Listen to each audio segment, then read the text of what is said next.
Hello everybody and welcome to the class of your biology. So this is me Tanisha and today with me आज हम क्या करने वाले हैं, biomolecule का एक बहुत इंटरेस्टिंग टॉपिक है जिसका मतलब है, जिसका नाम है एंजाइमेटिक एक्शन. हम जनरली ये तो पढ़ लेते हैं that all enzymes are proteins but all proteins are not enzymes.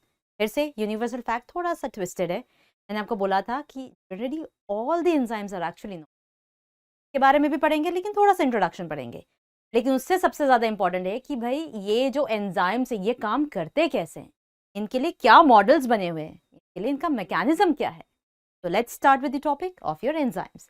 अगर एंजाइम्स को हम ध्यान से देखें, एंजाइम्स क्या होते हैं, मैंने आपको बताया भी था कि ये जो एंजाइम्स होते हैं, एंजाइम्स परफेक्ट होते हैं. परफेक्ट कैसे होते हैं? इनके पास एक एक्टिव साइट होता है, एक पॉकेट होता है. तो ये पॉकेट में सिर्फ और सिर्फ उसी को आने देते हैं जो फिट हो सकता है. जो फिट नहीं होगा उसमें ये आने नहीं देंगे. इसलिए इनका नाम क्या होता है? इनका बोला जाता है that these are the ones which are generally called as your active sites. Pockets होते हैं, स्पेसिफिक होते हैं, स्पेसिफिक होते हैं. जब हम बात करते हैं एंजाइम्स, तो नाम एंजाइम ऐसे ही नहीं पड़ा. पहले एंजाइम को क्या बोला जाता था? पहले हमारे पास था लुईस पैस्चर. तो लुईस पैस्चर ने इसका नाम दिया था फर्मेंट्स, कि भाई ये फर्मेंट्स हैं. एंजाइम्स को इनिशियली बोला जाता था कि ये फर्मेंट्स है. फाइनली किसी और ने बोला कि हाँ ये जाइमेज कॉम्प्लेक्स है. ऐसे बहुत सारे नाम पड़े. Finally there was a scientist, his name was Kuhn. Kuhn ने भी बोलते हैं कून. इन्होंने बोला कि हाँ, इन्होंने ये बोला कि जो आप बोल रहे हैं ना कि जाइमेज कॉम्प्लेक्स है या फिर फर्मेंट्स है, ये एक्चुअली क्या है? These are the ones which are actually enzymes. These are the ones which are actually enzymes. तो ऐसे इनका नाम एंजाइम पड़ा. फिर से एंजाइम के पास कैटालिटिक साइट होती है, एंजाइम के पास एक एक्टिव साइट होती है. एंजाइम बहुत स्पेसिफिक होते हैं. और एंजाइम्स क्या होते हैं? प्रोटीन्स ही तो होते हैं. लेकिन सारे के सारे एंजाइम्स प्रोटीन्स हैं. आगे पढ़ते हैं क्यों. उससे पहले थोड़ा सा इंट्रोडक्शन. जब एंजाइम्स के बारे में बात करते हैं, एंजाइम्स ऑफ कोर्स ये किसके बने होते हैं? Tertiary structure. Tertiary structure is the best structure which actually tells you कि वो स्पेसिफिक है. क्योंकि टर्शियरी स्ट्रक्चर में अगर आपको याद हो, हमने किया है, ये हमने कब किया है? ये हमने माय क्लासरूम की क्लास में किया है. तो अगर आपको पता करना है कि ये प्राइमरी सेकेंडरी टर्शियरी स्ट्रक्चर क्या है, कैसे हैं, तो आपको क्या करना पड़ेगा? You have to first subscribe to my classroom, hit the bell icon, तभी तो पता चलेगा कि नए नए कॉन्सेप्ट्स आ रहे हैं. And of course very much needed, इस लेक्चर को लाइक करें, शेयर करें, मैक्सिमम पीपल तक शेयर करें. एंड हाँ, जब आप माय क्लासरूम प्लेटफॉर्म में जाएंगे, वहां पर जाकर आपको वीडियो सेक्शन मिलेगा. वीडियो सेक्शन के नीचे आपको दिख जाएगा स्ट्रक्चर ऑफ प्रोटीन्स. वहां पर आप इसके बारे में थोड़ा सा इंट्रोडक्शन पढ़ सकते हैं. जब हम बात करें टर्शियरी स्ट्रक्चर बहुत स्पेसिफिक होता है. वो सिर्फ उन्हीं सब्सटेंसेस को आने देता है जिसके साथ वो बॉन्ड बना सकता है. और रिमेंबर, वो एक परफेक्ट साइट होती है जिसको बोला जाता है एक्टिव साइट. अब मैंने आपको बताया था not all the enzymes are protein. क्यों ऐसा? एक सबसे बेस्ट एक्सेप्शन है आपका ribozyme. Ribozyme is actually some of the RNAs which behave like enzymes. तो जब हम पढ़ रहे हैं एंजाइम के बारे में, हम ये कैसे भूल सकते हैं कि एंजाइम को जनरली पढ़ने के लिए दो मेथड है या फिर दो मैकेनिज्म है इसको स्टडी करने के लिए. एक जो सबसे पहला मैकेनिज्म है, that is your lock and key mechanism. Lock and key mechanism. दूसरे वाले मैकेनिज्म का नाम है इंड्यूस्ड फिट मैकेनिज्म.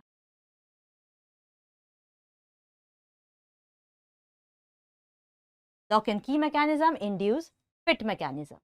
तो जब हम induce fit mechanism, lock and key mechanism के बारे में पढ़ते हैं, पहले हमें यह पता करना है कि ये दिया किसने. Lock and key mechanism was actually given by Fischer. और ये किसने दिया है? It was given by Koshland. थोड़ा सा पढ़ते हैं इस मैकेनिज्म के बारे में कि ये लॉक एंड की नाम से तो पता चल ही रहा है. सिंपल. अगर मैं लॉक एंड की मैकेनिज्म के बारे में बात करूं, लॉक एंड की मैकेनिज्म, ध्यान से देखेंगे कि ये मैकेनिज्म में हो क्या रहा है. सिंपल. हमारा स्पेसिफिक एक्टिव साइट कंटेनिंग के पास एक एंजाइम है. से फॉर एग्जांपल ये एंजाइम ऐसा है. स्पेसिफिक है। एंजाइम सिर्फ किसको आने देगा? सिर्फ उन्हीं सबस्ट्रेट को आने देगा जिनके पास ये परफेक्ट साइट हो, परफेक्ट एक्टिव साइट में फिक्स होने की। दिख रहा है आपको? सेम ऐसे ही एक आया ऐसा स्ट्रक्चर और एक आपका ऐसा आया। ये दोनों आए, ये दोनों आपके से for example substrate 1 substrate 2, substrate 1 substrate 2, इसको मान लेते हैं सबस्ट्रेट। ये आया, सिंपल लॉक एंड की है। तो enzyme will act as, it will act as lock and substrate will act as key। तो जनरली एक बीच का कॉम्प्लेक्स बनता है जो कि कुछ ऐसा दिखेगा। स्ट्रक्चर जरा ये फिट कर देते हैं हम अपने सबस्ट्रेट।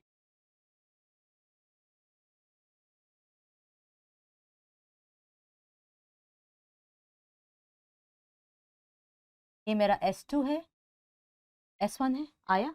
तभी तो हम जनरली क्या बोलते हैं कि भाई जब एंजाइम और सबस्ट्रेट एक्ट करेगा एक बीच का मैकेनिज्म बनेगा, एंजाइम सबस्ट्रेट कॉम्प्लेक्स। ये एंजाइम सबस्ट्रेट कॉम्प्लेक्स आगे जाकर फाइनली आपको एंजाइम देगा प्लस प्रोडक्ट देगा। अग्रीड?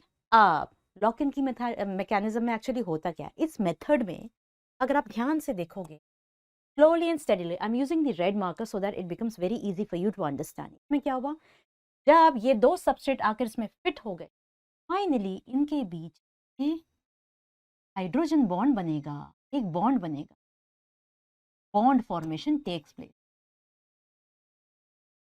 जैसे ही बॉन्ड फॉर्मेशन बनेगा, बॉन्ड फॉर्म होते ही they will look like this.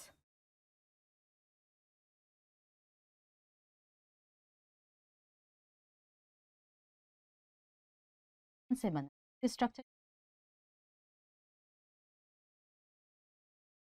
Structure ये रहा, यहाँ पर पूरा का पूरा इंसर्ट आपका S1, ये रहा आपका S2। जब इसमें बॉन्ड फॉर्म हो जाएगा ना, देखना ध्यान से देखिएगा, ये सारे के सारे फिक्स हो जाएंगे। फिक्स इन द सेंस वो प्रॉपर बॉन्ड बना चुके हैं। यही था स्ट्रक्चर, बना इसमें बॉन्ड, ये रहा, ये आपका S2 है। तो फाइनल आपको प्रोडक्ट क्या मिला? आपको final product what you are gonna get is this one. जो एंजाइम का काम था, एंजाइम बायोकैटलिस्ट, एंजाइम रेडी है, एंजाइम बायोकैटलिस्ट है। बायोकैटलिस्ट उसे बोला जाता है which actually increases the rate of reaction but itself will not form any product on its own। अपना खुद का और अपने से खुद का एक कोई भी प्रोडक्ट नहीं बनाएगा वो। इसका मेन पर्पस क्या था? इसका मेन पर्पस था कि एक अच्छा सा सबस्ट्रेट दे दिया जाए। तो उसने दे दिया सबस्ट्रेट, ये रहा एक सबस्ट्रेट, ई से निकलता हुआ बन गया S1 S2, ये रहा आपका प्रोडक्ट, ये रहा आपका प्रोडक्ट। और ये किस में हुआ था? ये सिंपल लॉक इन की मैकेनिज्म। और ये दिया किसने था? Bye Fisher. सिमिलरली ये पहला मैकेनिज्म था, ऐसे ही हमारा दूसरा मैकेनिज्म है, सेकंड मैकेनिज्म है। उस सेकंड मैकेनिज्म का नाम है हमारा इंड्यूस फिट मैकेनिज्म।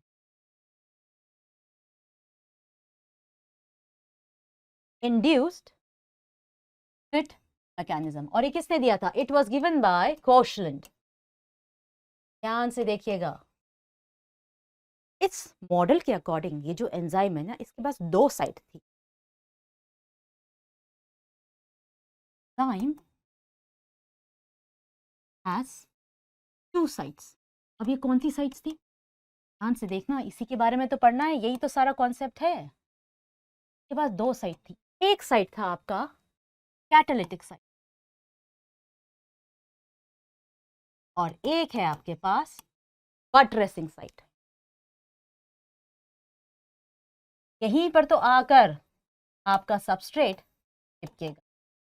जब कैटालिटिक नाम आ गया ना, कैटालिटिक उसे बोला जाता है, catalytic site is the one which actually breaks the old bonds and form the new bonds. लिख देती हूं, breaks old bonds and forms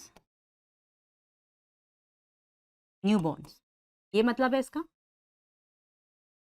और जो दूसरा साइट है बटरेसिंग साइट, इसमें क्या होगा, इसमें substrate binds here, simple substrate आकर चिपक जाता है. अब ये मैकेनिज्म लॉक इन की से अलग कैसे है? सेम अपना एंजाइम ले लेते हैं. Let's take our very own same enzyme. ये रहा एंजाइम, लेकिन यहां पर एंजाइम का स्ट्रक्चर थोड़ा अलग होता है. ये एंजाइम के स्ट्रक्चर में जो ये वाला एरिया होता है, this area is actually your buttressing area, क्योंकि यहां पर आकर सबस्ट्रेट ने चिपकना है. And this one is actually your catalytic area. ये वर्क कैसे करता है? अब ध्यान से देखना ये एंजाइम वर्क कैसे करता है. फाइनली इसको मैंने 2 सबस्ट्रेट दे दी, एक सबस्ट्रेट 2 सबस्ट्रेट. चलिए हम एक ही सबस्ट्रेट दिखा रहे थे, हम सबस्ट्रेट दिखा देते हैं. फॉर एग्जांपल ये S1 है, ये फॉर एग्जांपल S2 है. ये 2 सबस्ट्रेट है. स्पेसिफिक साइट होता है, आप साइट बना सकते हैं. यहाँ पर सिंपल आपको कॉन्सेप्ट समझाने के लिए मैंने ये S1 और S2 दिखा दिया. अब देखा जाए तो ये वाला स्ट्रक्चर कैसे बन रहा है. फाइनली ध्यान से देखना, बटरेसिंग था, स्पेसिफिक है, तो स्पेसिफिकली यहां पर आकर आपका S1 और S2 दोनों चिपक जाए. कैटालिटिक क्या करेगा, ध्यान से देखिए कि नेक्स्ट स्टेप में कैटालिटिक ने क्या किया है. कैटालिटिक साइट फाइनली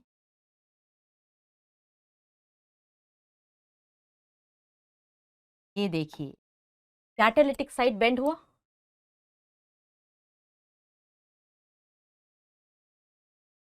ये आपका S1 है. कैटालिटिक साइट बेंड हो जाता है, क्यों? क्योंकि कैटालिटिक साइट ने क्या करना है, पुराने बॉन्ड्स तोड़ने और नया बॉन्ड बनाना है. सेम इसमें रेड कलर से दिखा रही हूं मैं आपको, सेम यहां पर बॉन्ड बनेगा, सेम बॉन्ड बना. कैटालिटिक साइट ने, अगर ध्यान से देखो, ये एंजाइम है, this yellow one is actually your enzyme. इस एंजाइम ने क्या किया, थोड़े टाइम के लिए कॉन्फर्मेशनल चेंज, अपना स्ट्रक्चर थोड़ा सा मॉडिफाई किया, थोड़ा सा चेंज किया, अंदर की तरफ आया, ताकि आकर वो अंदर पुराने बॉन्ड्स तोड़ दे और न्यू बॉन्ड्स बना दिए. तो फाइनली आपको कैसा स्ट्रक्चर मिलेगा, एंजाइम तो है ही ये, तो आपको फाइनली, और एंजाइम बायोकैटालिस्ट है, that means it will not form it's product. वो दोबारा रेडी हो गया और आपको प्रोडक्ट में क्या मिल गया, आपको प्रोडक्ट में S1 मिल गया और S2 मिल गया. और दोनों के दोनों कैसे जुड़े हुए हैं, दोनों के दोनों बॉन्ड से जुड़े. और ये बॉन्ड किसने बनाया था, बॉन्ड बनाया था आपके अपने एंजाइम ने कैटालिटिक साइट में. तो क्या हम बोल सकते हैं कि ये जो इंड्यूस फिट मैकेनिज्म है जो कोशलेंट ने दिया था, उसमें एंजाइम अंडरगोज टेम्पररी कॉन्फर्मेशनल चेंज, जबकि आपके लॉक एंड की में कुछ नहीं. तो नाउ यू हैव अंडरस्टूड हमने क्या किया, 2 मैकेनिज्म पढ़े. लॉक एंड की मैकेनिज्म जो दिया था किसने, फिशर ने दिया था, और दूसरा है इंड्यूस फिट मैकेनिज्म जो कोशलेंट ने दिया था. लॉक एंड की बहुत सिंपल सा था, एक्टिव साइट में आकर चिपक कर प्रोडक्ट बाद में अलग हो रहा था, हाइड्रोजन बॉन्ड बन रहे थे. Same happened in induce fit, लेकिन इंड्यूस फिट ने ये बोला था कि भाई इसके 2 साइट है, एक है बटरेसिंग साइट जिसमें जाके सबस्ट्रेट चिपकता है, और दूसरा है कैटालिटिक साइट जो पुराने बॉन्ड्स तोड़ के नए बॉन्ड बनाने में हेल्प करता है. तो this is what we have all done today. हमने थोड़ा सा पढ़ा कि एंजाइम क्या होता है, राइबोजाइम क्या होता है, और हमने ये भी पढ़ा कि भाई एंजाइम काम करता कैसा है, उसका मैकेनिज्म क्या है, वो प्रोडक्ट बनाता कैसे है, 2 वे में बनाता है. और ये सारे के सारे इंटरेस्टिंग टॉपिक हमने कहाँ पढ़े हैं, ये सारे के सारे टॉपिक पढ़े हैं माय क्लासरूम. इसलिए a very gentle reminder to all my dear student कि प्लीज़ इस वीडियो को मैक्सिमम से मैक्सिमम शेयर करिए, एंड लाइक तो आप करेंगे and of course please do subscribe to my classroom and hit the bell icon. Bell icon hit नहीं करेंगे तो आपको कैसे पता चलेगा कि नए नए टॉपिक्स अपडेट हो रहे हैं. और यस, अगर आपको कोई ऐसा टॉपिक है जो आपको पढ़ने में, रिविजन करने में डिफ़िकल्टी हो रही है, what you have a comment section. Please do write the comment there कि sir, we want to do this topic, please. And of course, we'll try our best to give you the best in order to help you with your study. So this is me, Tanisha, signing off for today, and you guys have a wonderful day ahead. God bless you.